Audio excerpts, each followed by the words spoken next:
Hi, welcome back to another episode of Coldstream Rod Shop. I'm Derek Fraser. Going to talk tonight about what we're doing in the shop. We've got a bunch of projects came in as we talked about in the previous episode. We even have to fix the pickup truck once the parts come in. But one of the things by introducing two more projects into this small garage, as you can see compared to the previous video, I had to move another 5-window over, put some wheels underneath it, and then in order to build the Roadster on the back wall over there in pieces like this one is, we had to take our Roadster body off of the frame in front of the camera lady here. One of the things I wanted to do with our frame is, like, we went up the welder series and we picked up this 4-link kit, which ultimately is going to go on our frame. So in order to put that in, I also have to narrow the rear end. I've done this a couple times before. I've done it twice before, both for the Model A and for the 32 Ford pickup. Essentially, it's an F-150 rear axle. It's quite wide, as you can see there. I think it's like 60 inches or so, something like that. Yeah, it's 60 3/8 of an inch. I've got to bring it down to 56. The other thing I like to do with the rear ends, the 9-inch rear ends, is I like to center the pinion. So ultimately what's going to happen with this rear axle, I'm going to clean it up, cut all the brackets off, grind it all down, make it nice and smooth. And then what will happen is that in order to center the rear pinion, forget which side, so the pinion is there. I actually have to cut that much out of that side and that much out of that side in order to narrow the rear end so that it fits underneath the 32 Ford. The last time round, I took 6 7/16 out of one side and 2 7/16 out of the other. I'll go through the calculation, and along this video here, I'll show the progress of cutting it and cleaning it and then welding it back together again. I've got to get the jig that puts, the pumpkin will go in here with a rod in order to make sure that my ends are square when I weld it. I've got to pick that up from a friend. So what I'm going to do on this episode basically is narrow the rear end, put the triangulated 4 links in. So there's basically the 4-link brackets, and then these lower shock brackets would basically get welded on there. And just make sure I've got my pinion angle, which if my memory serves, I think it's 6 or 7 degrees. I'll measure it off the other cars. We'll get that set up as well. The rear end squared in there. So what I have, I've got the rear end, I've got it narrowed. I've actually got a set of axles that what I do is I put them in here, then it allows me to put two wheels on the back of it. So I've used these a few times before. These are the F-150 axles. I've got a set of wheels over in the other garage that have got the 5-on, 5.5 bolt pattern that I use for moving it around. But I just cut them off so that they'll fit inside that housing. So what that's going to do is, once I have the rear end in there and a set of wheels on the back, I'll put a set of dollies on this. And after I finish this weekend, I should be in a position to start working on the Roadster on our frame. So follow along, and we'll see you soon.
Hi, so here we are, actually a few hours or a couple days later, picking up where I left off. The rear housing basically has been ground smooth of all the mounts. I've got an overall grind done onto it. I still have to sandblast it. Got a couple places where I get a weld built up a little bit. But I'm at the point now where I need to narrow it. As I mentioned before, I'm using an F-150 truck axle. Really thick, robust, maybe a little overkill. The overall width of the housing is 60 3/8 of an inch. That doesn't include the brake offsets. Typically for a hot rod or something, we're using like a 51-inch flange to flange. And with a 51-inch flange to flange, like as in here, flange to this flange, if you add the 2.5-inch brake offset of 5 inches, you get like a 56-inch width to the brake drums. I usually do mine an extra 1/2 of an inch more, just because sometimes I'm going to use the Ford 2 3/8 brake drums and everything on the end, so I'm just going to go a little bit wider. The other thing I'm going to do is center the pinion. So if I take the distance off and then offset the pinion, what it winds up doing is I have to cut 2 7/16 out of this side and 6 7/16 out of this side. What that'll do, it'll narrow it up. It'll narrow it up from this flange to this flange at 51.5 inches. And then once I add, if I put the 2.5-inch brake offsets onto it, then I'm at 56.5 inches, or a little bit less if I use the standard F-150 brake drums on it. This is the 3rd time I've done this, so should be straightforward. I'm going to cut the sections out, I'm going to bevel the edges, and then I'll weld them back. I'll be using a straightening jig at some point to basically make sure that everything gets trued up once everything is welded in place. The straightening jigs don't hold it in place when you weld it. They just allow you to do the alignment. Then you got to heat one side and cool it so that you can bring your tubes into alignment and be in straight. So I'm going to put my earplugs in here and make my first couple cuts. Don't know if the camera lady can hang in for very long.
Okay, so I've got everything, hopefully you can hear me, get the mask on. I've got everything cut off. What I'm doing right now, I've cut the 2 7/16 inch piece out, and by the way, when you saw me cutting there, I just wasn't putting hard enough on the saw. It actually worked quite well once I put enough pressure onto it. The 2 pieces cut out. What I've done now is I've marked an X onto them to time them, and I've beveled the edge all the way around here. So I'll be able to line these up. I'm going to use some angle iron and some clamps to tighten it down. And like I said, I'm not going to get too worried about the alignment to the centerpiece here, because I still have to put some weld the brackets on here and apply a bunch of heat. So once I have everything all welded up and squared up, and I'm happy that this flange is square with the center of the axle, then we'll put the alignment jig into it and do any heating and twisting. So right now I'm just going to get these ready to tack them on and then weld them up. Okay, I've got everything welded on. What I did, I used these pieces of angle iron, and I located them and basically 120 degrees away from each other. That way I could get the original tube and a new tube in a parallel line. In some cases there was a little bit of a gap there, so what I did to prevent the weld from tugging it in, I just shoved a screwdriver into the gap and then I tacked it so that I could keep the end of the axle perpendicular to the line of the axle. And like I said, everything is welded now.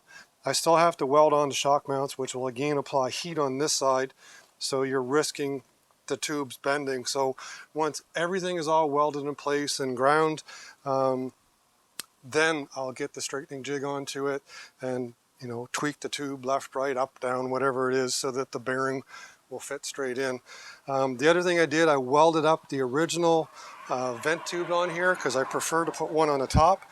So that's all welded in place. Later on I'll drill and tap a little vent up on the top here. So right now all I'm going to do is I'm going to take the mini grinder, I'm going to grind and dress everything down, look for any pinholes. I did this in multiple passes, so at the bottom of the V-groove I did a spot and I worked my way around, so I kept on applying heat all the way around, like opposite to each other, so that I minimized the amount that the tube would distort. And then I just kept doing successive passes on top of it. So you can see here, my last pass was about an inch, did an inch, and basically just kept my work way around until everything is filled up. This is definitely, because I applied this much heat here, is definitely going to pull the tube this way, so it's probably going to require some straightening to bring it back later on when I get the straightening jig on it. So follow along, we're going to keep going with this project. Okay, so I have the axle tubes all ground down, and what I've also done is I've welded on the lower shock brackets. When I welded them on, I needed to get the shock brackets basically at about a 5-degree angle, so the shock brackets will be perfectly vertical, and then the housing itself will be at that 5 degrees. The other measurement I have to do is from the center of the tube to the last bolt hole in the spreader bar. It's 27 inches. So I'm pretty close right now on both sides. The other sanity check is I got to be in equal distance. I think we've got 5.5 there right now. I still might have to tweak this a little bit. And we're 5.5, so the axle is centered. The overall width that I was going for, like I mentioned, was 56.5 inches, or 51.5 inches. And I'm 51 9/16, so I'm about a 16th inch wider. At the end of the day, I'm going to be doing cut to fit axles on this, so essentially I'm going to measure my axles to go in. But my axle right now, I think this one should be close. This one's going to come forward just a little bit, but the other thing, these are the brackets that you saw that I bought at Welder Series. So instead of attaching the coilover shocks, basically you buy these brackets here from them or make them. What you do is you set your ride height off of these. I think I was 13.5 inches is the ride height on the coilover shocks I'll be using, so that's what I set these bars at. I also had to put some spacers here for the thickness of the coilover shocks, so just built them up with some washers. and some nuts. That way this represents where the coilover is. The next step to hooking up the 4-bar is I'll be attaching the lower 4 bars. So that's the bar without the urethane bushings into it. It's going to go in here, and then I've got to cut this bracket to weld on the bottom. And what you want is the overall width on the axle here, which I put it on. It's 39 inches across. So when these brackets mount on the frame, the outer edge is going to be 39 and 39. So the two bottom bars are perfectly parallel when everything's all centered. Once I have the bottom bars in a perfectly positioned, 27 inches from the back, my 5-degree angle, I'll have the bottom bars held in place. Then I'm going to come in and I'll do the two triangular ones. So more to come. So here we are with the 4-link installed on the 32 Ford chassis, as I described a few minutes ago, and basically installed. Put the rear end in, cut it my 27 inches from the last bolt to the center line, my 5 degrees. Then I put together two of the longer arms, made sure that they were threaded out and they were equal length, installed them on the bottom pivot, and then I welded a bracket. I tacked it here and there first. It's finished welded now, obviously, but to install it, I tacked it in place here and there. Then I went back and I checked my measurements again, made sure that the axle was centered this way, 27 inches from the back, still in the same place. And then the next step was to put these angled ones in place with basically the same method. The difference being is that the distance, these are pretty well parallel, top and bottom, but the top ones are on an angle to basically keep the rear pinion, the rear end centered.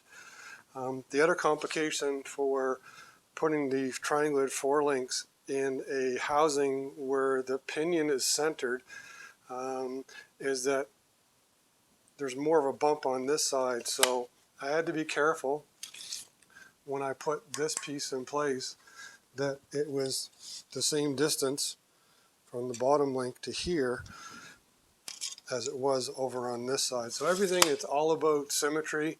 It's all about making equal angles, equal lengths. And again, the same thing, I adjusted these bars so I had the same number of turns when I put them in place, so that when my rear end was square and it was, like I gained 27 inches from the back hole to the center of here, each one of these bars were equal length, the bottom bars were equal length, same angle here, same distance. Just go back and forth until you've got it. You tack it in place. And then when you're all happy, you get the welder out and you start, laying the beads on everything. And then what I did, I have these tires from the last couple times I built hot rods. Had these cut off axles that I just stuck in place, and now basically the rear end is a roller on the 32 Ford frame for our 32 Ford Roadster. Not sure yet. We may go down to the States and pick up a front end, or I may just put some wheels on the front of this so that this can, like just some utility wheels, but we'll see how it goes. So that's our video on narrowing the 9-inch Ford rear end and installing a triangulated 4-link in a 32 Ford frame. If you have any questions, send us your comments or questions. Please like and subscribe, and everybody have a good one.